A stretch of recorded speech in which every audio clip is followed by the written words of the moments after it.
Bizarre Brain Comics. Oh, hello, my comic book friends, and welcome to Bizarre Brain Comics. I am Gary, your host. This is where I like to take a look at some older comics, talk a little bit about the characters and creators, and examine the stories and the art. And this time, we're looking at this one here. It says, Blazing Battle Action with Sergeant Fury and his Howling Commandos. Wahoo! Number 166 from 1981. But it is actually a reprint from issue number 72 from 1969. And this was features art, pencils by Dick Ayers, with his great inking by the incomparable John Severin. And this is the kind of stuff that both of them work so well on. Of course, his war work and westerns are just the best venue for genres for penciler Dick Ayers. His stuff always shines. He does a marvelous job here. And of course, John Severin has done the gamut of superheroes, humor, war, all the action stuff. And of course, his stuff is best also in this particular venue of westerns and war comics. And he did so many of them over the decades.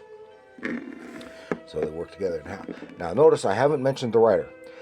It's because in the credits, it doesn't list a writer. It says normally it's Gary Friedrich who was the writer, but this one said couldn't make it. And he said, so this one was apparently written by committee. It says it was written by almost everybody in the collectively in the bullpen. So and considering it's a composite work like that, it comes up pretty well.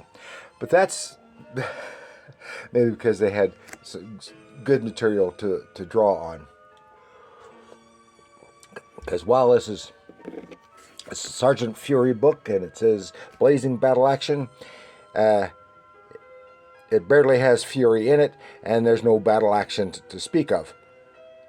Because out of the steaming Sahara, prepare yourself for the strangest battle thriller of the year.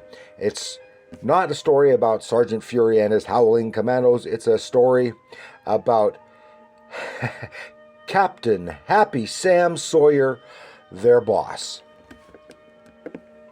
And it is obviously inspired by the classic wartime noir film Casablanca. Even it has one of the characters, looks like he's supposed to look like Bogart, but the resemblance is a little off, but you can still see it. So let's get into it, shall we? And here's a great, I'm just blown away, considering it's the passive nature. This is pretty much blown away by this great splash page by Dick Ayers and John Severin. It's in a bar, of course, in London, off duty, and the Howlers are having a good old time. And this is the first time that Happy Sam Sawyer has deigned to grace their presence, his presence, with at one of their shindigs. He is participating here. He is at the piano in the bar, at tickling the ivories, and it starts off with says it's a song. It says it's a thing I picked up a few years back called "No Matter If We Part," which of course is supposed to be the equivalent of "As Times Go By" from Casablanca. So. And the title of this story is "Play It Alone, Sam." And so they're talking. It says, "Oh yeah, it's takes me back. And so Happy Sam makes everybody sit there. It pulls a little bit of rank, makes everybody sit there and listen to his story from a few years back, starting in 1940 when he was in part of intelligence, Allied intelligence. This is 1940, so this is before America got into the war. And he is in the Moroccan city of Marrakesh, which is it's a Moroccan city, just like Casablanca. And it was, of course, at this time, when after the Germans had invaded and taken over France, and Morocco was a French colony, and etc. So here's Sam wandering around Marrakesh, wondering how he's supposed to find this guy he's supposed to get out of there, who is Dr. Steuben, some scientist type, and it's so hot that wants to go in someplace and get a cool drink. And he says, Mike's Chicago Bar. Well, it looks a little bit like home. And he goes in and says, nothing. Don't see a single American till he meets Mike himself, who is our bogey character. And of course, Mike's bar is equivalent to Rick's place. And they get to talking a little bit. He asks about Dr. Steuben and says, nope, don't know nothing. I don't know nothing. I try to keep neutral here. And stuff like that, which Sam is not too thrilled with in that regard, so he doesn't really trust him.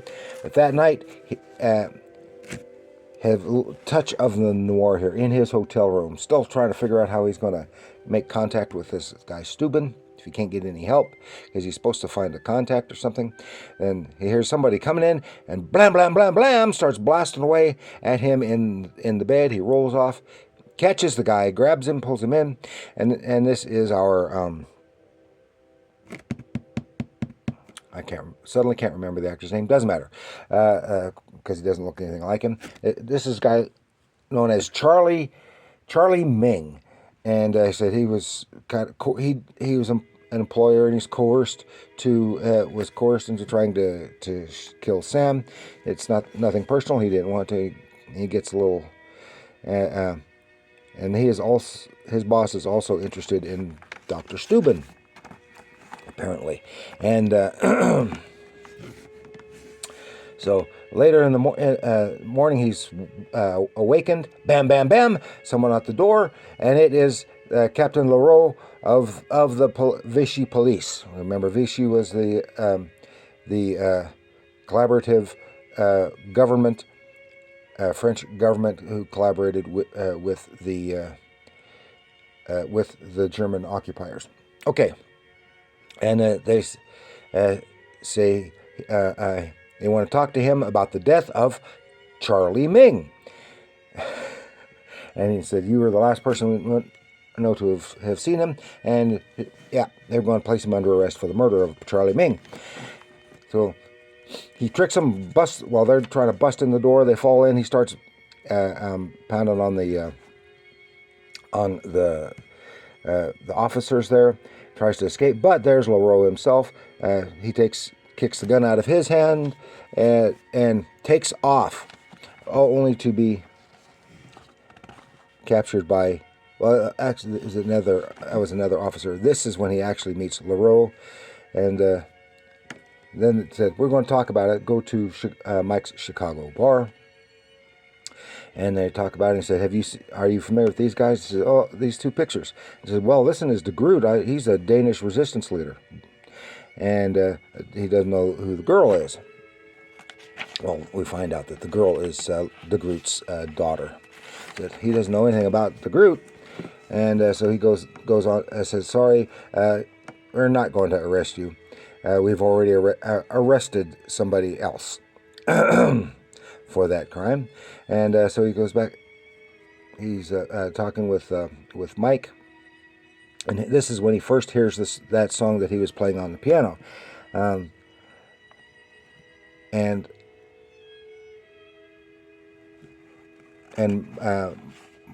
Mike is not happy with the song. He's out on the street, and he's approached by a couple of Arabs who said, come with us, come with us, come with us. And Sam gets a little bit rambunctious. He thinks he's being accosted. He doesn't take time to listen, and so he starts pounding on the guys, and one of them gets a stick and knocks him in the head because they were trying to trying to get him, because here he is waking up, and this is actually Ming's, the dead Ming's employer, is this fat fellow here is I've forgotten his name, doesn't matter, and he courses money out of him for the information of where he is and why he was taken. He was taken because it said he wasn't intended to be kidnapped, but he was taken because at the behest of Dr. Steuben, who hired this fat man to get him. And then he's backing out on the deal. He's going to turn them both over to the Nazis, and they work together, get the gun away from the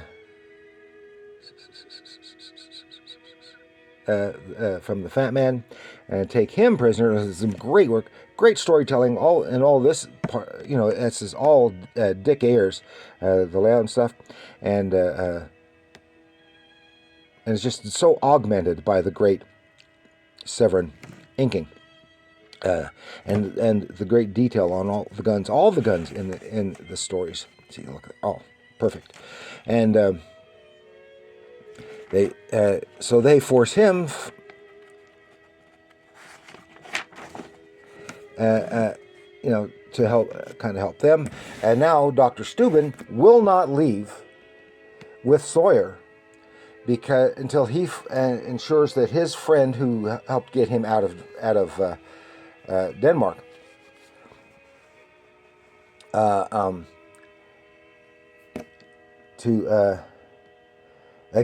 helped get him out of Denmark, ensure that he and his daughter are safe. So he stays there, holds the gun on the fat man. Sam goes back to Mike's place, and there is Mike, and there is the daughter, the girl from the picture, de Groot's daughter, and they had a fling years before in Denmark. And he has guaranteed that he is going to keep de Groot and his daughter safe, and he'll get them out of Marrakesh himself. So, and this is when he goes, okay, you know what to play, Ali. Gives the high sign to the piano player, and he plays their song, which is whatever. And anyway, and they smoochy there. So he goes. Sam goes back, gets a taxi back to Steuben. The place is then raided by Captain LaRue. Kicks the gun out of his hand again. Gets the upper hand. Shoots one of the cops. This is at a meeting of some of de Groot's people, having an anti-Nazi meeting. They get their guns and they're blasting away. Sam and de Groot get out of there, beat the crap out of LaRue, and they get out of there and get to a submarine just offshore, which takes them both to London, and from then Steuben will have safe passage to the U.S., where he is wanted for his scientific knowledge to the Pasha Omar Bey. That's who it was. For some of his scientific stuff. And that's the end of Happy Sam telling his story. Now you might notice he is as bullheaded and first to use fisticuffs just as much as Fury is. It almost could have been a Fury story in here, because he just would not listen. He would not listen, and got into fights that he didn't need to, and etc. So then, since you're all such good listeners, he said, everybody back to base, because tomorrow you're going to need your beauty sleep to get on your next assignment. Ooh, and then it says next issue will be representing Sergeant Fury #1. So it'll be the original Sergeant Fury and his Howling Commandos story. And then here in the back, it has a double-page spread which reintroduces the characters to us right here. And says, be there next issue. And that is a lot of fun. Considering, well, it had good source material, but considering it was a